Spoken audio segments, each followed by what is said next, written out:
So welcome back for the next lecture of engineering mechanics, that to be on unit number 1.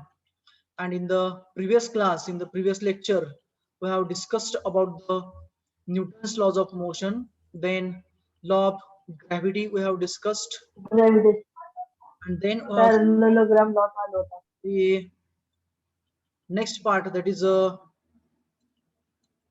finding the resultant force. We have discussed yesterday the resultant force and equilibrium also. Okay, we'll go for a quick review of the those things and we will start for the next part. So resultant is nothing but a single force that can produce a same effect that of number of forces acting on the body simultaneously. For example, here we have two forces acting on this vehicle or a tray, we can say 20 Newton and 30 Newton, both are acting along the x-axis, we can say, or in a horizontal direction. If we'll go for a resultant of them, then its a resultant will be of a 50 Newton, 20 plus 30, because both are along the x-axis and it will direct towards the 50 towards the right hand side. So this is about an resultant force, we can say. It means that instead of now those two forces F1 and F2, if we will apply only a force of 50 Newton towards the right hand side, then in that case the effect produced by these two forces or this force system is the same as that of the effect produced by this resultant. It means a resultant is a single force which can produce a same effect that of number of forces acting on a body simultaneously. म्हणजे resultant हा असा एक force आहे की एकटा आहे की तो सेम इफेक्ट तयार करतो. कशासारखा? तर जेवढा इफेक्ट किंवा जो इफेक्ट नंबर ऑफ फोर्सेस त्या बॉडीवरती ऍक्ट होत असताना प्रोड्यूस करतात. इथं काय करतात हे दोघं? या बॉडीला राईट साईडला ढकलतात. सिमिलरली हा रिझल्टंट जर का 50 न्यूटनचा आपण लावला तर तो सुद्धा काय करणार आहे? तर त्या ऑब्जेक्टला बरोबर राईट साईडला ढकलणार आहे. Okay, this is about a resultant. Then next part we have discussed, that is equilibrant. So equilibrant we had seen, it is a force having a same magnitude. आपण काल बघितलं होतं की equilibrant म्हणजे काय? तर असा फोर्स की ज्याचं मॅग्निट्यूड हे सेम असतो. कोणा एवढं? रिझल्टंट एवढं. आणि acting along a same line of action of resultant, आणि तो रिझल्टंटच्या लाईन ऑफ ऍक्शन वरतीच असतो, परंतु त्याचं डिरेक्शन जे असतं ते अपोजिट असतं. किंवा आपण दुसरी डेफिनेशन लिहू शकतो, a force which is equal in magnitude. Magnitude same आहे, opposite in direction, direction opposite आहे, अँड कोलिनियर म्हणजे त्याच लाईनवरती आहे. कोणाच्या? With resultant force. Means having the magnitude as that of a resultant force acting along the same line of action of a resultant force but in a opposite direction.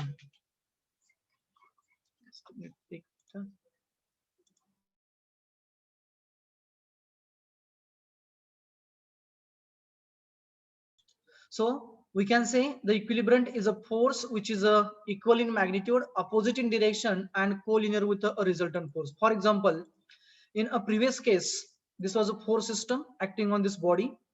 If we want to calculate this resultant, then resultant is of 50 newtons acting towards the right hand side. And if we want to have an equilibrant of the same, then equilibrant will be on the same line of action. This is nothing but the line of action of a resultant. रिझल्टंटच्या line of action वरतीच आहे हा इक्विलिब्रंट. त्याचं magnitude resultant एवढंच आहे 50 Newton, but it's a direction is exactly opposite to the resultant force. म्हणजेच काय? तर रिझल्टंटच्या लाईन ऑफ ऍक्शन वरती आहे, मॅग्निट्यूड रिझल्टंट एवढंच आहे, फक्त त्याचं जे डिरेक्शन आहे ते डिरेक्शन हे रिझल्टंटच्या अपोजिट आहे. म्हणजे काय होणार की जो काही इफेक्ट रिझल्टंटने प्रोड्यूस केला इथं, किंवा जो काही इफेक्ट हा किंवा जे रिझल्टंट फोर्स या बॉडीवरती ऍक्ट झाल्यानंतर ना त्या बॉडीची displacement towards the right hand side होत होती, ती डिस्प्लेसमेंट आता काय होणार आहे? इक्विलिब्रंट लावल्यामुळे ती डिस्प्लेसमेंट पूर्णपणे स्टॉप होणार आहे आणि ऑब्जेक्ट हा बरोबर आपला इक्विलिब्रियम कंडिशनला येणार आहे. म्हणजेच रिझल्टंट ऍक्ट होत होता त्यावेळेस त्याच्यावरती अनबॅलन्स्ड फोर्स सिस्टम होती.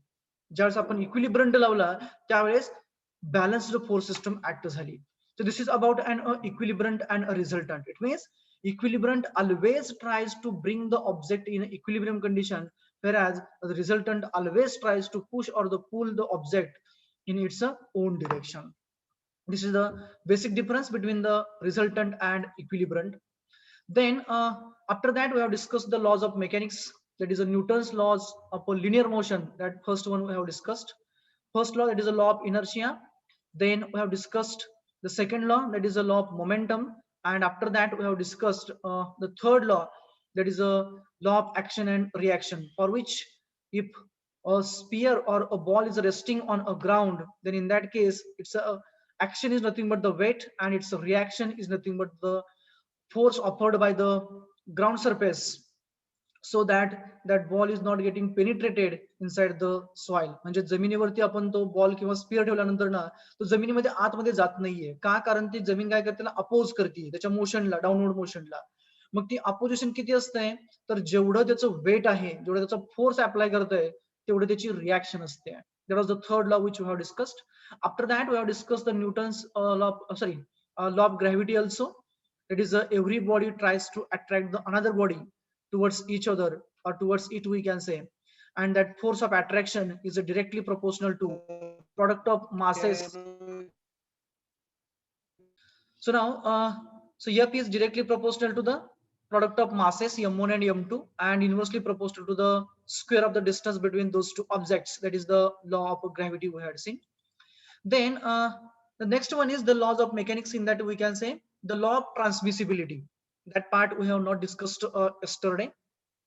तर लॉ ऑफ ट्रान्समिसिबिलिटी काय सांगतो, की जर का एखाद्या ऑब्जेक्ट वरती एखादा फोर्स अप्लाय केला आपण, for example consider an example over here. Suppose that this is an object. हा एक ऑब्जेक्ट आहे आणि हा आपला फोर्स आहे. Suppose that this is a force F having magnitude say 10 Newton and its a point of application as A. तर law of ट्रान्समिसिबिलिटी काय सांगतो, तर या फोर्स F10 मुळे, हा जो फोर्स F आपण अप्लाय केलाय ज्याचं मॅग्निट्यूड 10 न्यूटन आहे, याच्यामुळे जो होणारा इफेक्ट आहे, जे ह्या बॉडीचं होणारं ट्रान्सलेशन आहे, म्हणजे जी ही बॉडी राईट साईडला ढकलली जाणार आहे, तो इफेक्ट हा बदलत नाहीये किंवा बदलू शकत नाहीये. कधी जर का आपण त्या फोर्सचं पोझिशन चेंज केलं, म्हणजे त्या फोर्सचा पॉइंट ऑफ ऍप्लिकेशन चेंज केला, परंतु तो पॉइंट ऑफ ऍप्लिकेशन चेंज करत असताना जर का तो फोर्स आपण त्या बॉडीच्या, त्या फोर्सच्या लाईन ऑफ ऍक्शन वरती जर का अप्लाय केला, तर तसं होऊ शकतं. म्हणजे काय, फोर्स एफ हा 10 न्यूटनचा आहे, पॉइंट ए ला अप्लाय होतोय. आता याच्या ऐवजी, म्हणजे कुठं पॉइंट ए ऐवजी जर का मी सेम फोर्स F10 हा इथून रिमूव्ह केला आणि तो कुठं अप्लाय केला, तर पॉइंट बी ला समजा मी इथं अप्लाय केला, सेम मॅग्निट्यूडचा आहे, किती, 10 न्यूटनचाच आहे, तर त्या केसमध्ये जो इफेक्ट अगोदर होत होता, तो इफेक्ट हा आपला सेम राहणार आहे. कारण हा इथं पुश होता, हा इथं काय व्हायला लागला, पुल व्हायला लागला. म्हणजे काय, जर का पुश केल्यामुळे जर का त्याचं डिस्प्लेसमेंट होत असेल, तर पुल केल्यामुळे सुद्धा त्याचं डिस्प्लेसमेंट होणार आहे. सिमिलरली हा फोर्स मी 10 न्यूटन हा बी ला न लावता जर का सेंटर मध्ये लावला कुठेतरी इथं असा, suppose that this is a point C and I have applied this force at this point. इथं अप्लाय केला मी, मॅग्निट्यूड किती त्याचं, पुन्हा एकदा 10 न्यूटनच आहे. तर त्या केसमध्ये काय होतंय, पुन्हा एकदा जो होणारा इफेक्ट आहे इथं, कशामुळे, या फोर्समुळे, तो फोर्स हा, सॉरी, तो इफेक्ट हा सेम राहिला. ती जी कंडिशन आहे, किंवा इथं जे आपण फोर्सची पोझिशन बदलली, सॉरी पॉइंट ऑफ ऍप्लिकेशन बदलला, कुठून ए पासून बी ला घेतला किंवा बी पासून सी ला घेतला किंवा या लाईन ऑफ ऍक्शन वरती कुठं जरी घेतला, तर त्या केसमध्ये त्याचा इफेक्ट बदलत नाहीये. त्याला आपण law of transmissibility of a force असं म्हणतो. ट्रान्समिसिबिलिटी म्हणजे काय, ट्रान्सफर करतोय आपण. ट्रान्समिसिबिलिटीचा जर का आपण शब्दशः अर्थ घेतला, तर ट्रान्सफर आहे, म्हणजे काय, बदलला आपण त्याला, एका पोझिशन पासून दुसऱ्या पोझिशनला नेला.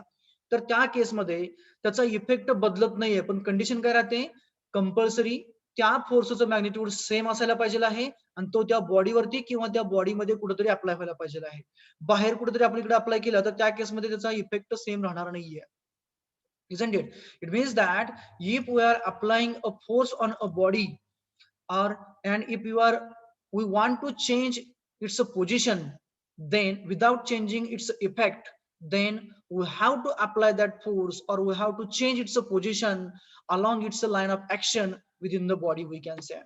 So the statement we can say, the effect of a force acting on a rigid body, it is purely applicable for a rigid body. Okay.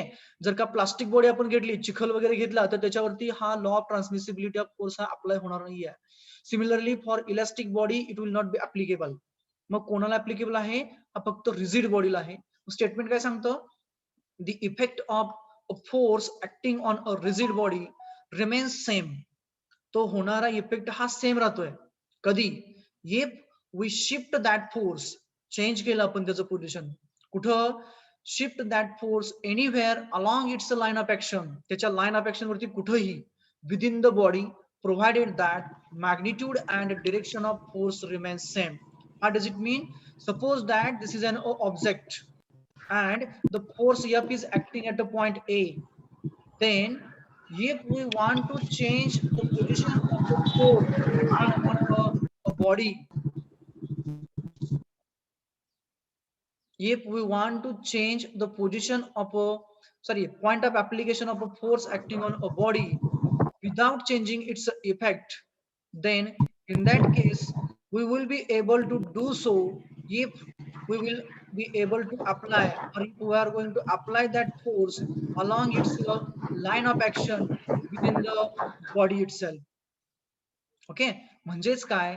जर का फोर्स F हा पॉइंट ए च्या ठिकाणी ह्या बॉडीवरती ऍक्ट होत असेल आणि जर का आपल्याला याचं पॉइंट ऑफ ऍप्लिकेशन जो आहे, जिथं बॉडीवरती ऍक्ट होत आहे, तो बदलायचा असेल, कशा पद्धतीने? त्याचा जो इफेक्ट ह्या बॉडीवरती होत होता तो न बदलू देता, तो इफेक्ट न चेंज होऊ देता, तर आपण तो फोर्स हा अशा पद्धतीने बदलू शकतो किंवा अशा पॉइंटला लावू शकतो की जी लाईन त्या फोर्सची लाईन ऑफ ऍक्शन असेल आणि तो फोर्सचं मॅग्निट्यूड आणि डिरेक्शन हे कंपल्सरी सेम असेल. जर का तसं आपण केलं तर त्या फोर्सचा इफेक्ट हा त्या बॉडीवरचा बदलू शकत नाहीये किंवा बदलत नाहीये. This is called as a law of transmissibility. म्हणजे आपण काय केलं? ट्रान्सफर केलं पोझिशन. कोणाचं? या फोर्स Fचं. कुठून? ए पासून बी ला आणला किंवा बी पासून सी ला नेला. तर त्या केसमध्ये त्याची पोझिशन बदलत असताना आपण त्याच्या मूळच्या लाईन ऑफ ऍक्शन वरती, ही हॉरिझॉन्टल लाईन ऑफ ऍक्शन आहे, याच लाईन ऑफ ऍक्शन वरती तो फोर्स ठेवला, त्याचं मॅग्निट्यूड सेम ठेवलं, डिरेक्शन सेम ठेवली, तर त्याचा इफेक्ट हा बदलत नाहीये. That is called as a law of transmissibility of forces and it is applicable only for the rigid body. So now the next part we will start for the discussion, that is the methods of finding a resultant force. तर resultant force find out करण्याच्या आपल्याकडे mainly दोन पद्धती आहेत. आता मी एक पद्धत आज क्लासमध्ये मुलांना सांगितली. Will go for the revision of that only. So the methods of finding the resultant are broadly classified into the two categories. त्याचे दोन ग्रुप केले जातात. फर्स्ट ग्रुप म्हणजे अनालिटिकल मेथड आणि दुसरा म्हणजे graphical method.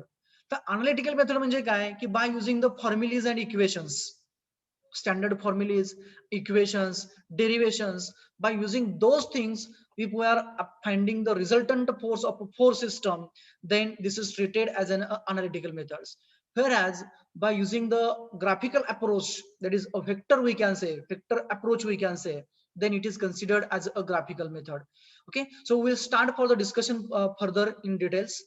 In the analytical method, further sub methods are there. In the first one is the law of parallelogram of forces, second one is resolution, and third one is the composition. Actually resolution and composition used to run in a parallel. हे दोघं जे आहेत, resolution आणि parallel, resolution आणि composition, हे दोघं आपण पुढे find out, resultant find out करताना जास्तीत जास्त वापरणार आहे आणि हे दोघं पॅरलली रन होतात असं आपण म्हणणार आहे त्यांना. ओके, म्हणजे अनालिटिकली तीन मेथड आहेत. Law of parallelogram of forces, resolution, composition, ज्या आपण आपल्या अभ्यासक्रमामध्ये कन्सिडर करणार आहे आणि त्यांचा आपण डिटेल स्टडी करणार आहे. अंडर ग्राफिकल मेथड, ग्राफिकल मध्ये कोण कोण येतं? तर ट्रायंगल लॉ ऑफ फोर्सेस आणि polygon law of forces. Under graphical approach we have two methods, that is a triangle law of forces and a polygon law of forces. Okay, म्हणजे आपल्याकडे analytical method आणि graphical method असे दोन methods असणार. त्याच्यापैकी जास्तीत जास्त जो ट्रेस आपण देणार आहे तो आपण अनालिटिकल मेथड देणार आहे, कारण त्याच्यावरती आपल्याला जास्तीत जास्त जे न्यूमेरिकल्स आहेत किंवा जो न्यूमेरिकलचा पार्ट आहे, एक्झाम्पल्स जे आहेत ते आपल्याला जास्तीत जास्त त्याच्यावरती विचारले जातात. So now we'll start for the first one, that is a law of parallelogram. Firstly we'll go for, so firstly we'll see it's a statement.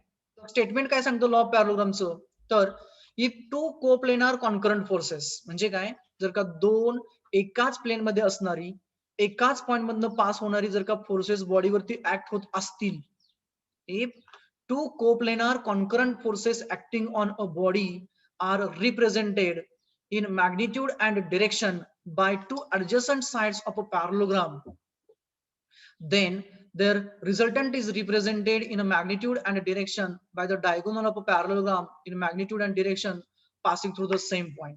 म्हणजे काय, जर का एखाद्या ऑब्जेक्ट वरती दोन कोप्लेनार कॉन्करंट फोर्सेस ऍक्ट झाली आणि जर का ती दोन फोर्सेस आपण पॅरलोग्रामच्या दोन ऍडजस्टंट साइड्स म्हणजे लगतच्या बाजूने आपण जर का ती मॅग्निट्यूड आणि डिरेक्शन मध्ये डिफाईन केली, दाखवली, तर त्यांचा जो रिझल्टंट फोर्स असतो, तो रिझल्टंट फोर्स हा त्या पॅरलोग्रामचा डायगोनल असतो. पण कोणता डायगोनल, तर तो डायगोनल जो त्या दोन फोर्सेसच्या पॉइंट ऑफ इंटरसेक्शन मधून पास होतो. For example, suppose that we have this force system. ही एक रिजिड बॉडी आहे, कोप्लेनर आणि कॉन्करंट पॉइंट ए मधनं पास होणार आहेत, व्हर्टिकल प्लेन मध्ये एकाच प्लेन मध्ये आहेत, म्हणून मी त्यांना कोप्लेनर कॉन्करंट म्हणतोय. These two forces F1 and F2 are coplanar concurrent forces acting on the body at a point A. ही कुठे ऍक्ट होत आहेत, तर त्या बॉडीवरती पॉइंट ए वरती ऍक्ट होत आहेत. आता जर का आपण या दोन फोर्सेसना, कोणाला F1 आणि F2 ला जर का पॅरलोग्रामच्या दोन ऍडजस्टंट साइड्सनी इंडिकेट केले किंवा पॅरलोग्रामच्या ऍडजस्टंट साइड्सनी जर त्यांना आपण डिफाईन केले, बरोबर, तर त्यांचा रिझल्टंट फोर्स हा त्या पॅरलोग्रामचा डायगोनल असणार आहे, जो की त्या दोघांच्या इंटरसेक्शन मधून पास होणार आहे विथ मॅग्निट्यूड अँड डिरेक्शन. म्हणजे काय असणार आहे, okay. So now we'll start for the proof of the same. What we are going to assume here in, we are going to assume the two forces, that is F1 and F2 or P and Q.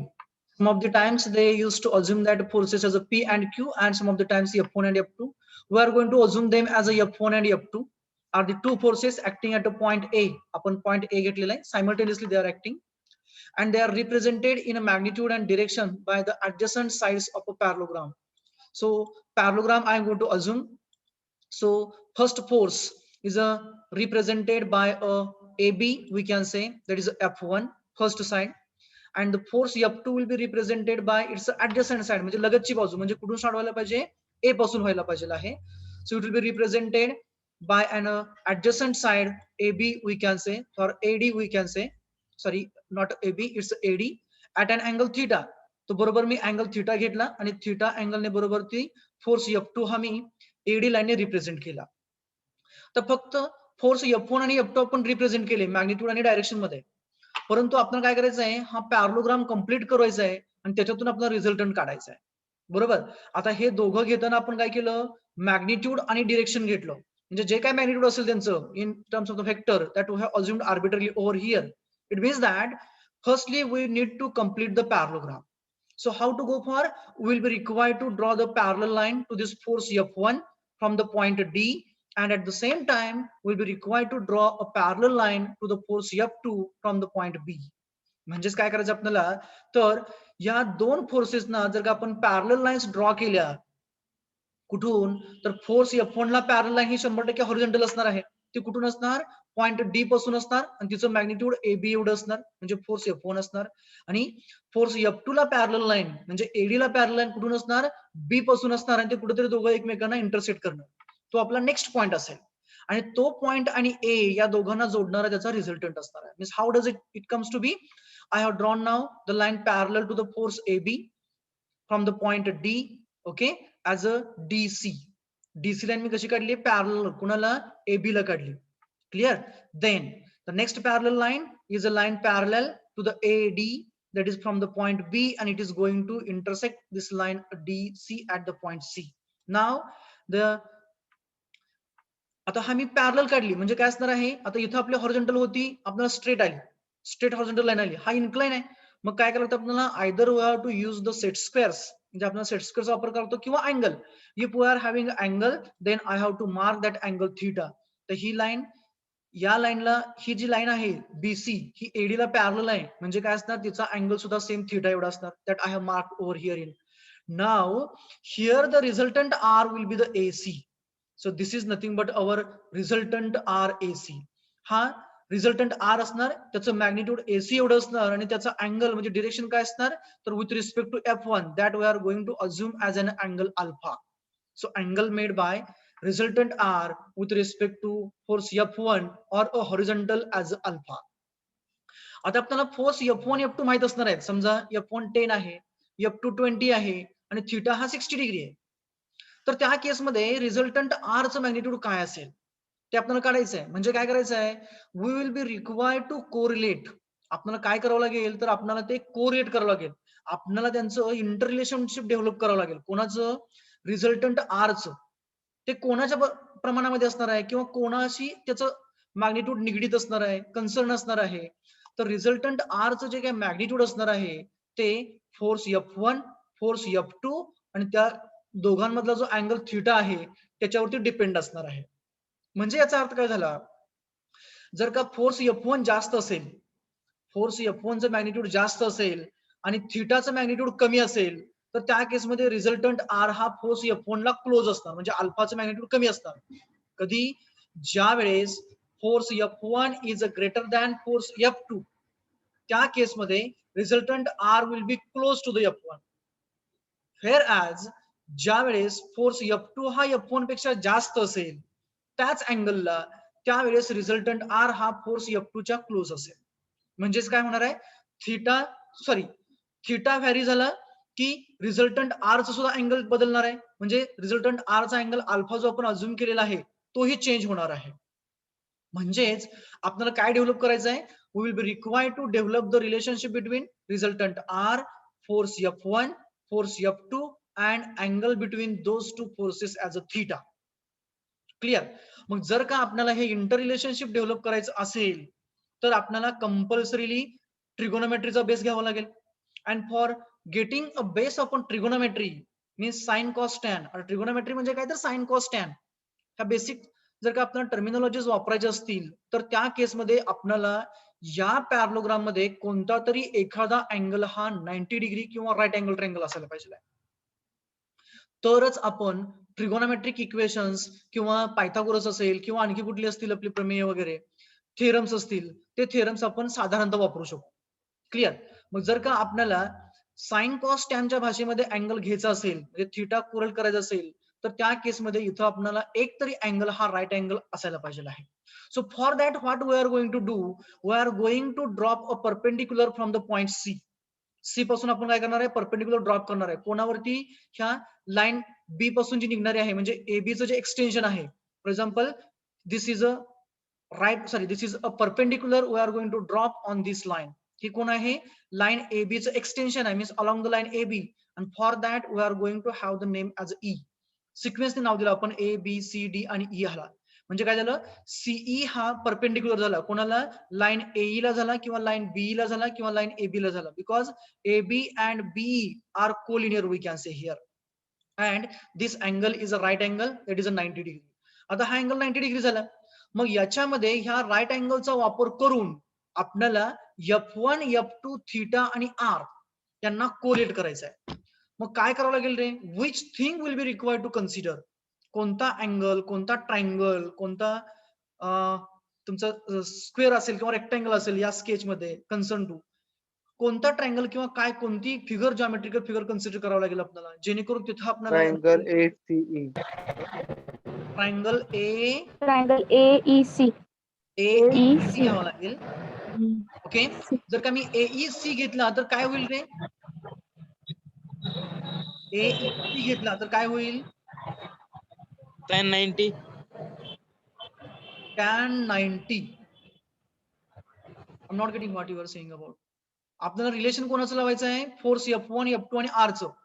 हा force F1 आहे म्हणजे AB F1 आहे म्हणजे CD F1 आहे, बरोबर.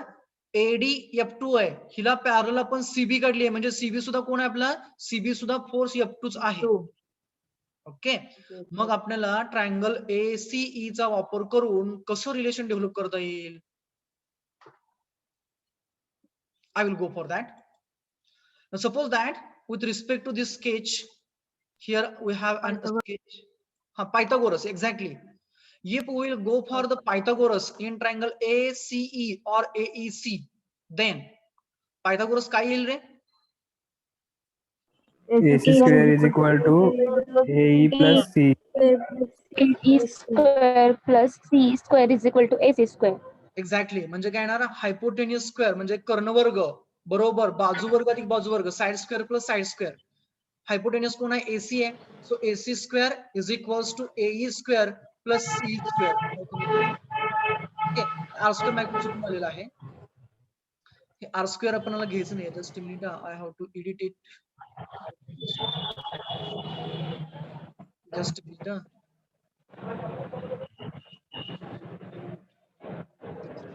Yeah, now it's correct one. Okay, so here what will be there in AC square is equals to AC square is equals to AE square plus C square. But here we want to introduce the force F1 and F2. So AE we will go for AE is a combination of AB and BE. बरोबर आहे का बघा? AB plus B. Yes. अरे वा, B plus B bracket square. AB plus BE bracket square. That step I will go for. AE square is equals एक step उडली आहे ती. Let it be. चला, हा काय असणार आहे ते? AB plus BE bracket square असणार आहे. बरोबर आहे का?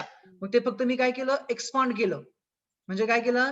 AB square plus twice AB BE येणार. बरोबर आहे का?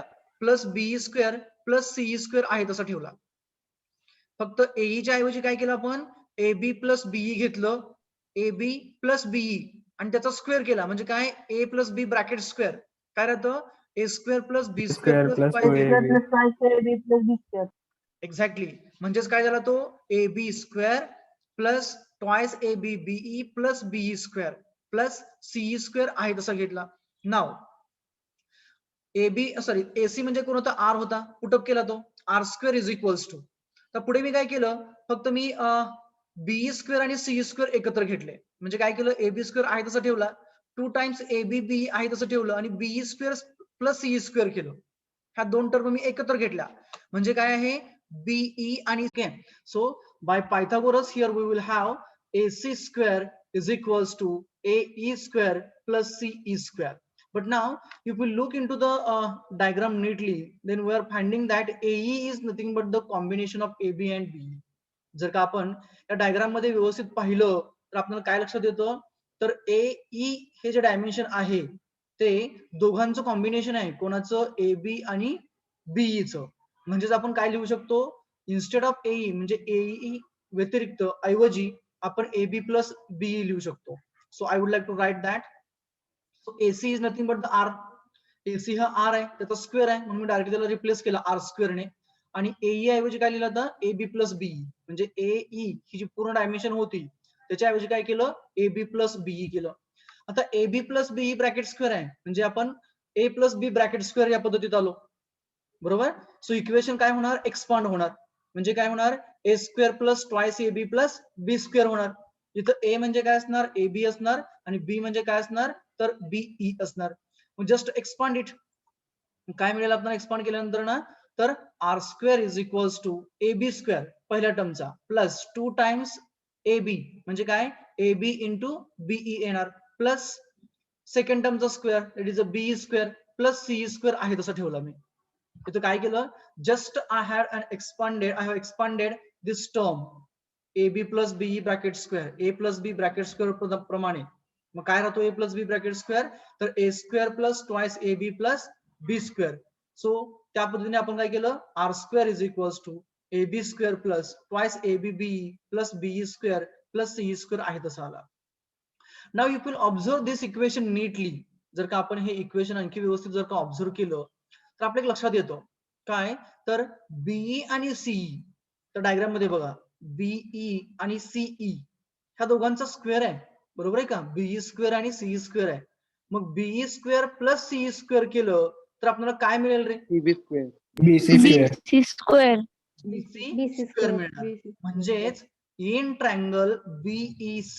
So I would like to write over here in triangle BEC, BE square plus CE square will be equals to CB square. That is by Pythagoras. So I would like to replace them those terms. इथं फक्त मी एकत्र घेतले. So R square is equals to AB square plus twice ABB आहे तसा plus BE square plus CE square म्हणजे काय झाला BC square झाला. Okay, this I have treated it as an equation number 1. का मला असं केलं मी इथं, कारण मला इथं AB म्हणजे माहिती आहे फोर्स F1 आहे, त्यानंतर ना BC म्हणजे माहिती आहे फोर्स F2 आहे, परंतु BE आणि CE ह्या ज्या दोन डायमेन्शन आहेत, आता इथं आपल्याला फक्त BE येते, ही डायमेन्शन आपल्याला रिप्लेस करायची आहे, रिप्रेझेंट करायची आहे in terms of what, force F1 और F2 अँड थीटा. म्हणजे आपल्याला BE ऐवजी ह्या टर्म ऐवजी BE ऐवजी आपल्याला काय पाहिजे आहे, तर त्या ठिकाणी आयदर फोर्स F1 और F2 in terms of theta alpha whatever it may be. Okay, मग आपल्याला आता BE जर का रिप्लेस करायचं असेल ट्रिगोनोमेट्रीचा वापर करून थीटा घेऊन, तर कंपल्सरी आपल्याला काय करावं लागेल, will be required to consider the triangle BEC once again. So will go for triangle BEC. So from triangle BEC what will go for sine of the theta. Sine theta काय येणार आहे, opposite side by hypotenuse BE upon BC. Sine theta BE upon BC. Sine theta EC upon BC. CE upon CB. CE upon BC. upon CE BC. upon BC. CE upon CB. CE येणार. Opposite side कोणती थीटाला CE आहे, बरोबर. म्हणजे numerator मध्ये CE येणार आणि denominator मध्ये हायपोटेन्यूज कोण आहे BC आहे, म्हणजे अपोजिट साइड अपॉन हायपोटेन्यूज म्हणजे काय, समोरची बाजू भागिले कर्ण. समोरची बाजू कोण आहे CE आहे, कर्ण कोण आहे BC आहे. So this is a CE by BC. आपल्याला कोण रिप्लेस करायचं होतं इथं, तर आपल्याला BE आणि CE च्या टर्म मध्ये पाहिजे होतं, बरोबर. सो आता आपल्याला CE मिळेल, इथं काय मिळेल, इथं CE बाय BC आहे म्हणजे काय, CE is equals to BC sine theta येईल. फक्त मी हा BC साइन थीटा कडे घेतला, लेफ्ट साइडला घेतला, इकडे डिवाइड करत होता, इकडे गेला मल्टिप्लाय करणार. So this will be equals to BC sine theta is equals to CE, बरोबर. आता याच्यामध्येच जर का आपण आणखी सिम्प्लिफाय केलं तर BC म्हणजे कोण आहे, तर फोर्स F2 आहे, कारण AD ला पॅरलल लाईन BC आहे, दोघांचा अँगल सेम आहे, दोघांचा मॅग्निट्यूड सेम असतात, म्हणजेच काय आहे BC हा फोर्स F2 आहे. So I have replaced that BC कशाने, फोर्स F2 ने रिप्लेस केला, म्हणजे काय येणार आहे CE is equals to F2 sine theta. हे आपल्याला CE साठी मिळालं, बरोबर. आता आपल्याला कोणासाठी पाहिजे आहे, BE साठी पाहिजे आहे, म्हणजे काय घ्यावं लागेल रे, Cos theta. Cos theta. BE okay, so cos theta काय येईल रे, cos theta BE Adjacent side upon upon BE hypotenuse. upon BC BC. square. Adjacent side upon BE हायपोटेन्यूज upon BC. म्हणजे BE अपॉन BC येणार, लगतची बाजू BC. भागिले कर्ण, लगतची बाजू BE आहे, हायपोटेन्यूज म्हणजे कर्ण BC आहे. So cos theta will be equals to BE by BC, बरोबर. म्हणजेच काय येणार आहे BE is equals to BC cos theta. फक्त मी BC इकडच्या साईडला घेतला, कॉसच्या साईडला घेतला, म्हणजे काय झालं ते BC into cos theta is equals to BE झाला, बरोबर. पुढे जाऊन आता BC म्हणजे माहिती आहे आपल्याला काय आहे, BC हा F2 आहे. So just replace it. So BC will be replaced by F2 and cos theta as it is. It means BE is equals to F2 cos theta. Clear? आता काय करायचं, just put up those things in equation number 1.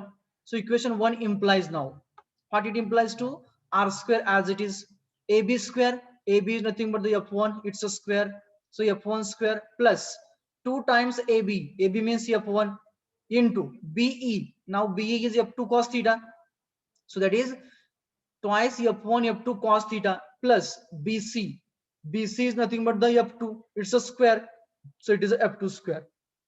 It means we have an equation R square is equals to F1 square plus twice F1 F2 cos theta plus F2 square we can say. Or if you simplify the same, then what you will get, R square is equals to F1 square plus F2 square plus twice F1 F2 cos of the theta.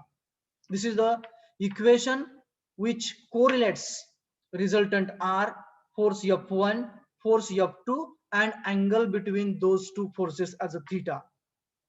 Or this is the final equation we can say to find out the magnitude of a resultant R, of those two forces which are represented in a magnitude and direction by the two sides of a parallelogram having angle between them as a theta. म्हणजेच काय केलं आपण इथं, तर resultant R find out करण्यासाठी force F1 force F2 आणि त्या दोघांमधला अँगल जो थीटा होता यांच्यामधलं आपण इंटर रिलेशन जे होतं ते डेव्हलप केलं, आपण मॅथमॅटिकल इक्वेशन फॉर्म केलं, म्हणजे जेणेकरून आपण फोर्स F1 F2 आणि थीटाची किंमत जर त्याच्यामध्ये टाकली तर आपल्याला बरोबर रिझल्टंट आर मिळणार आहे. आता हे झालं मॅग्निट्यूड साठीचं, म्हणजे रिझल्टंट आर चं मॅग्निट्यूड आपल्याला मिळणार आहे लगेच. ना how to get the magnitude of alpha, that is a direction. तर डिरेक्शन कशी काढतील आपल्याला, अल्फाचं मॅग्निट्यूड कसं काढतील रे, F1 F2 चा वापर करून आणि थीटाचा वापर करून. एनीवन? AC घेऊन. कोणता ट्रायंगल? AEC. AEC. हा, AEC मध्ये काय करावं लागेल? Sin and cos of alpha. Tan घ्यायचं sir, tan alpha. Tan alpha घेतल्यानंतर काय येईल? Sin समोरची alpha. बाजू AE आपण C. AE adjacent side upon C. opposite side is a No, C. C बरोबर, upon E. C. लगतची बाजू C भागिले upon कर्ण. E. Tan of the alpha की समोरची बाजू भागिले लगतची बाजू, अपोजिट साइड समोरची बाजू भागिले लगतची बाजू. लगतची बाजू. CE भागिले AE. CE भागिले AE म्हणजे opposite side upon adjacent side. Exactly. Adjacent side. Exactly. So we will go for the alpha, that is the direction now. For direction of resultant alpha from triangle ACE, tan of the alpha is equals to opposite side CE upon adjacent side AE.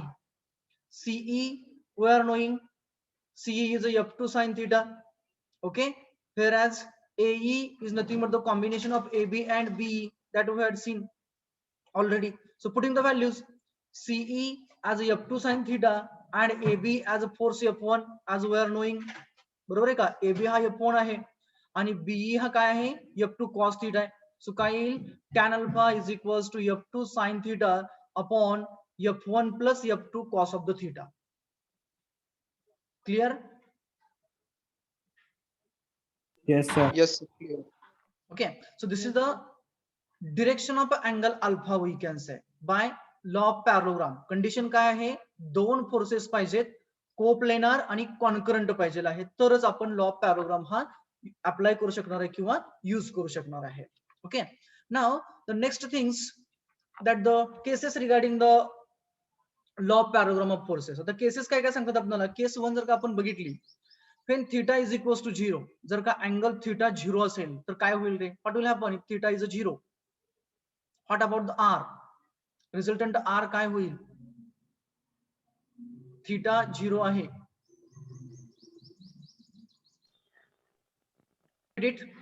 So when a theta will be 0, in that case what will happen, from equation 2 that value of a theta is a 0, म्हणजे काय केलं आपण, F1 square as it is, F2 square as it is ठेवला, just we have quoted the value of a theta as a 0 as a twice F1 F2 cos 0. We are knowing that cos 0 is always 1, so putting the value of cos 0 as a 1, so what you will get, r square is equals to F1 square plus 2 times F1 F2. cos 0 is 1 means we have multiplied it by 1, लिहिला काय न लिहिला काय same राहणार आहे, plus F2 square. Now we are knowing that this is the expansion, हे expansion आहे कोणाचं, F1 plus F2 bracket square चं. So just putting that value, r square is equals to F1 plus F2 bracket square, taking square root of both the sides, दोन्ही साइडचा आपण वर्गमूळ घेतलं, square route घेतला, काय येणार आहे, r is equals to F1 plus F2 येणार आहे. म्हणजेच इथं जी कंडिशन असणार आहे त्याच्यामध्ये काय दिसणार आपल्याला, if we have a two forces, say this as an F1 आणि दुसरा जो फोर्स आहे त्याचा अँगल 0 डिग्री आहे, बरोबर आहे का, म्हणजे तो कसा असणार आहे, याच फोर्स वरती असणार आहे. Suppose that this is acting at an 0 degree only, म्हणजे याच फोर्स वरती असणार आहे तो. Clear? So the forces are this one as a F1 and this one as a force F2 we can say. मग या दोघांचा जर का रिझल्टंट घ्यायचा असेल तर आपल्याला काय येणार आहे, आर हा बरोबर या दोघांचं ऍडिशन येणार आहे, बरोबर. F1 प्लस F2 येणार. मी डायग्राम करून तुम्हाला दाखवलेला आहे. F1 आणि F2 मधला अँगल 0 डिग्री आहे, म्हणजे काय होणार आहे, by sketch we will get F1 plus F2. आणि टेक्निकली जर आपण मांडलो आपल्या इक्वेशन प्रमाणे तर त्या केसमध्ये काय होणार आहे, एक्सपान्शन असणार आहे F1 plus F2 bracket square आणि ते बरोबर सम येणार आहे. ही झाली पहिली केस आपली. तर सेकंड केस मध्ये जर का या दोघांमधला अँगल 180 डिग्री असेल, अँगल हा 180 डिग्री आहे, काय होईल रे, F1 minus F1 minus F2 R is equal to R is equals to F1 minus minus F2. suppose that this is our force F2, this is force F2. As usual I would like to go for, and F1 is towards the right hand side. या दोघांमधला जो angle आहे तो angle किती आपला, तर 180 degree आहे. This angle theta we can say it's having magnitude as 180 degrees, 180 degree आहे ते. Clear. This is a force F2 and this is a force F1. So for this case if you go for a resultant, या दोघांचा net force जर का काढायचं म्हटलं तर काय येणार आहे, either F1 minus F2 or F2 minus F1 असणार आहे, F2 minus F1. बरोबर. either F1 minus F2 or F2 minus F1 असणार आहे. मग मला सांगा रिझल्टंटचं मॅग्निट्यूड जास्तीत जास्त कधी असेल रे, 0. ज्यावेळेस ते दोन्ही एकाच Zero. डायरेक्शन मध्ये असतील त्यावेळेस. रिझल्टंटचं मॅग्निट्यूड जास्तीत जास्त कधी असेल, When all the forces are in the F1 same plus direction. F2. Theta is equal to 0 degree असेल तेव्हा जास्त मॅग्निट्यूड असेल. आणि when the theta is a 0 and means when there will be the force system which is a collinear, बरोबर. force system is a collinear and unidirectional, बरोबर आहे का बघा. कोलिनियर एका लाईन वरती असणार आहे, युनिडायरेक्शनल एका डिरेक्शनला असणार आहे. मग ते तुमचे दोघं राईट साईडला जाऊ द्यात किंवा दोघं लेफ्ट साईडला जाऊ द्यात, त्यावेळेस काय असणार आहे, रिझल्टंटचं मॅग्निट्यूड हे कंपल्सरीली मॅक्झिमम असणार आहे. Suppose that we have a two forces, this is a force F1, okay, and this is a force F2. या केसमध्ये रिझल्टंटचं मॅग्निट्यूड जास्तीत जास्त येईल की कमीत कमी येईल, मॅक्झिमम जास्तीत जास्त. जास्तीत जास्त. जास्तीत जास्त असेल कमीत कमी असेल. जास्तीत जास्त. Suppose that F1 is a 10 Newton. I would like to write over here. F1 is equals to 10, and at the same time we have a force F2 is equals to 20 newtons. Now tell me what will be the resultant here. 30 Newton. 30 Newton. इथं या Kesla 30 Newton sir. 30 Newton. या केसमध्ये 10 Newton. 10 Newton. 10 Newton असणार, बरोबर. म्हणजेच resultant maximum कधी आला, या दोन केसेसचा जर का आपण विचार केला तर या दोन केसेस पैकी मॅक्झिमम रिझल्टंट हा आपला ज्या वेळेस ती दोन फोर्सेस युनिडायरेक्शनल आणि कोलिनियर असणार त्यावेळेस, acting on the same line in a same direction.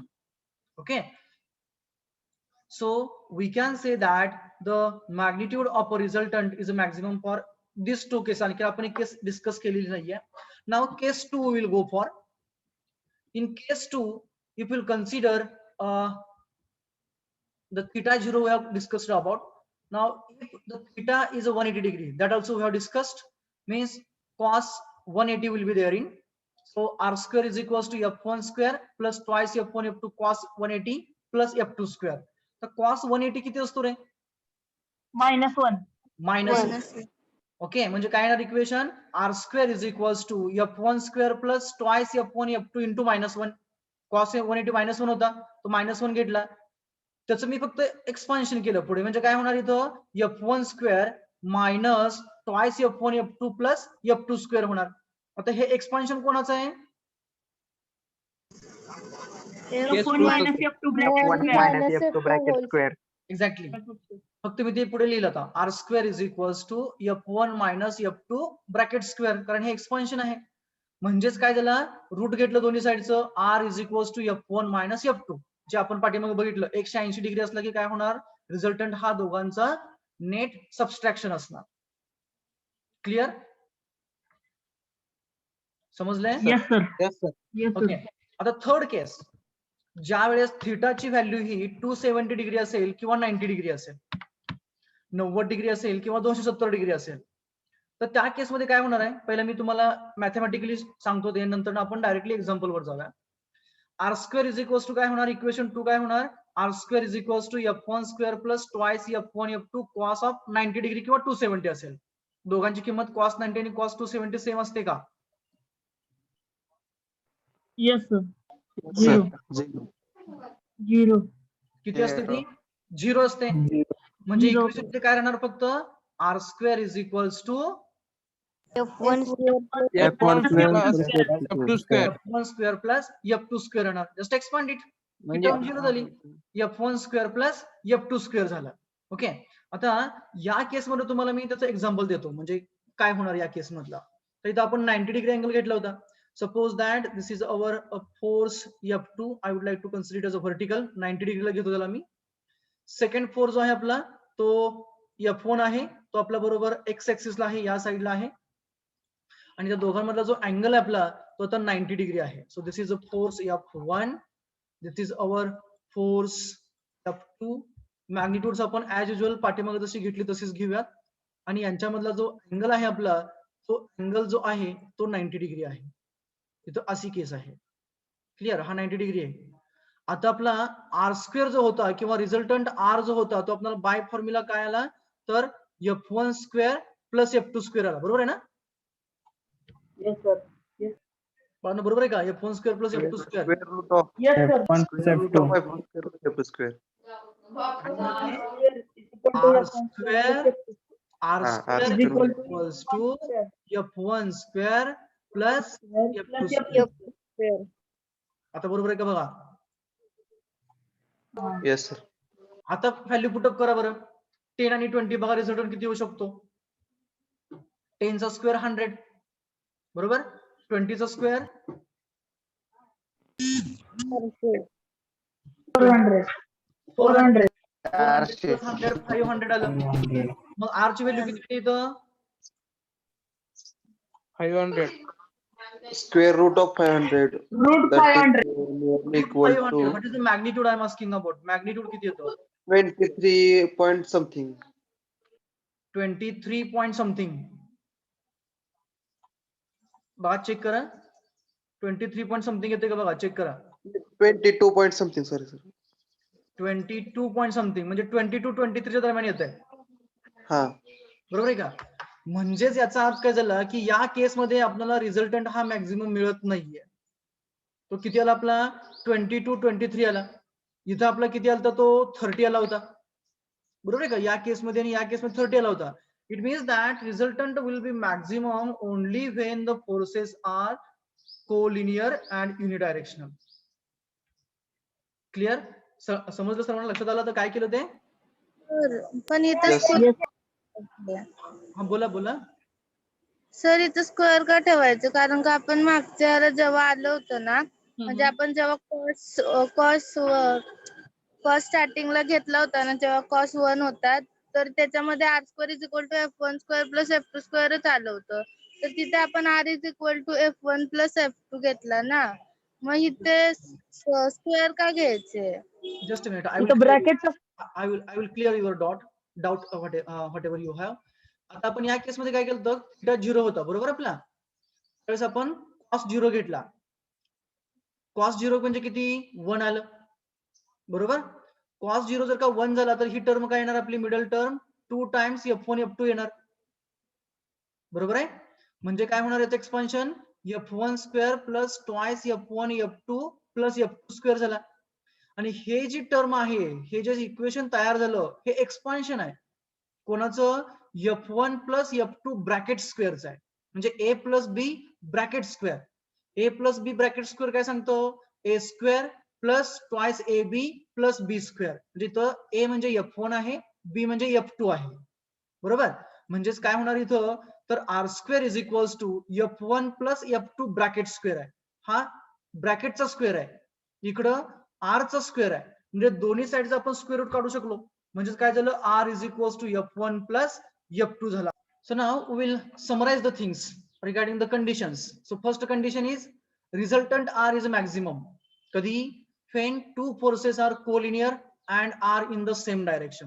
जे आपण बघितलं की 10 plus 20 होणार, दोघं एकाच लाईनला असणार, त्यावेळेस रिझल्टंट R हा आपला मॅक्झिमम असणार. That is theta is equals to 0, R max is equals to P plus Q. म्हणजे जर का आपण F1 ला P म्हटलं आणि F2 ला Q म्हटलं तर ते P प्लस Q येणार, किंवा F1 प्लस F2 असं येणार. Second case, resultant R is a minimum. आता रिझल्टंट R हा मिनिमम कधी असेल रे? थीटा 180 डिग्री असतो. थीटा हा मायनस F2 ला. मायनस थीटा हा Theta 180 180 डिग्री असताना, बरोबर. Means when result sorry the angle between those two forces is 180 degree or they are acting at an opposite direction to each other. दोघं एकमेकांना opposite असतील, एकाच लाईनवरती collinear असतील, तर रिझल्टंट हा आपला कमीत कमी असणार आहे. For example tug of war आहे, म्हणजे काय, आपण रस्सी खेचचा खेळ खेळतोय आणि दोन्ही साईडला आपण एका साईडला ओढतोय आणि आपला मित्र एका साईडला ओढतोय, परंतु दोघांनी लावलेला फोर्स हा समजा सेमच आहे. म्हणजे 10 न्यूटनने आपण ओढतोय, आपला मित्र सुद्धा 10 न्यूटननेच ओढतोय, तर रिझल्टंट किती होणार तिथं रे? 0. रिझल्टंट 0, बरोबर. परंतु तेच काय केलं, दोघांनी एकाच साईडला ओढलं. म्हणजे काय, समजा आता इथं 3 जण आहेत, एकाने धरलं एका बाजूला आणि दोघं एका साईडला आहेत. ते दोघं एका साईडला ओढतात आणि तिसरा जो आहे तो एका साईडला ओढतोय, पण तिसऱ्याने काय केलं, त्याचा फोर्स 0च केला. आणि दोघांचा काय फोर्स 10 न्यूटन लावलेला होता, पण तिसऱ्याने फोर्स 0च केला, त्याने सोडून दिली दोरी. तर रिझल्टंट काय होणार इथं, 20 होणार. म्हणजे दोघांचं ऍडिशन, दोघं एका साईडला ओढणार, बरोबर.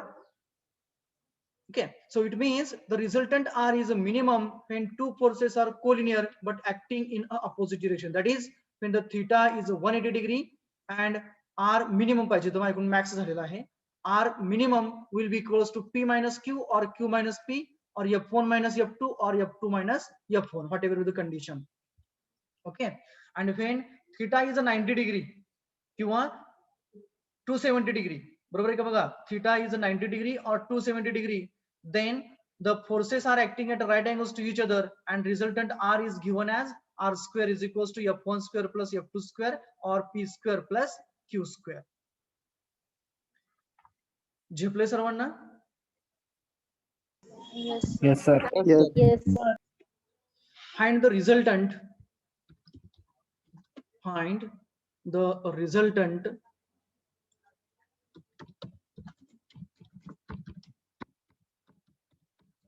of two forces. आपल्याला दोन फोर्सेसचा रिझल्टंट काढायचा आहे, having magnitudes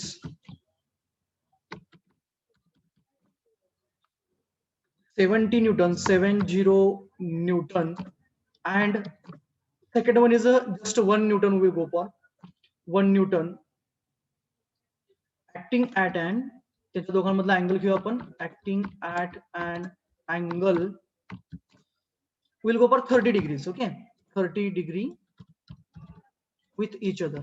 म्हणजे एकमेकांच्या मधला, दोघांच्या मधला म्हणायचं इथं, acting at a 30 degree with each other. म्हणजे each other म्हणता येणार नाही, दोघांच्या मधला अँगल असणार आहे हा.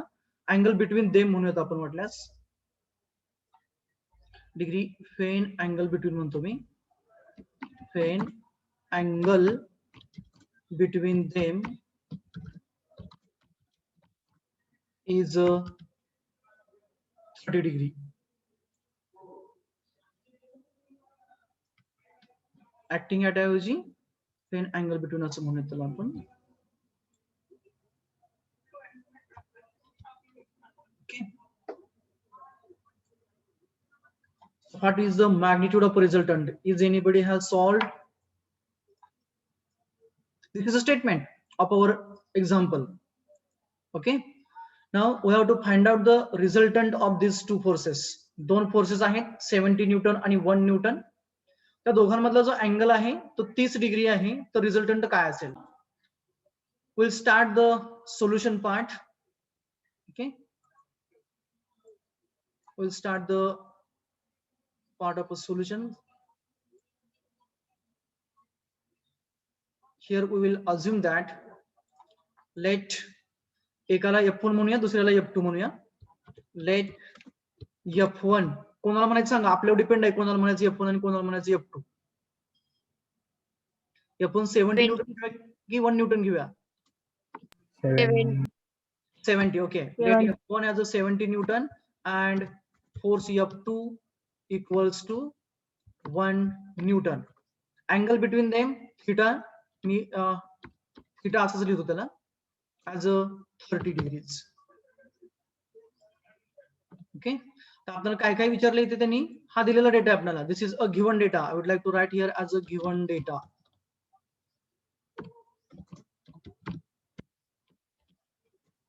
And what is asked to calculate? विचारले काय आपल्याला,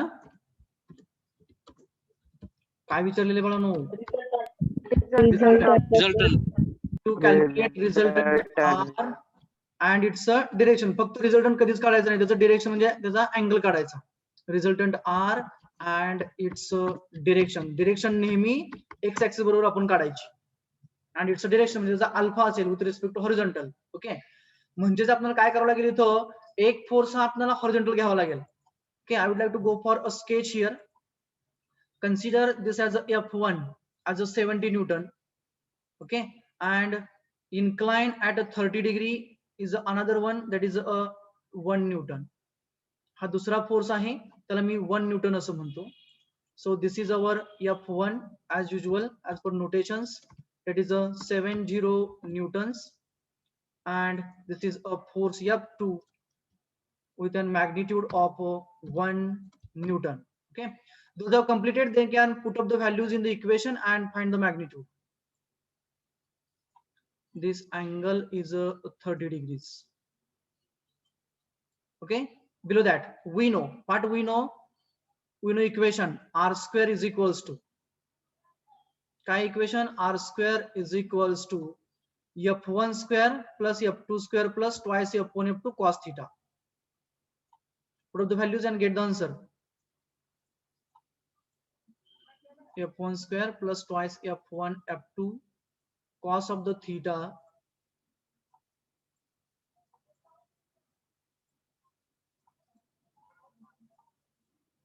plus F2 square. कितीला answer ray? What is the answer for resultant R?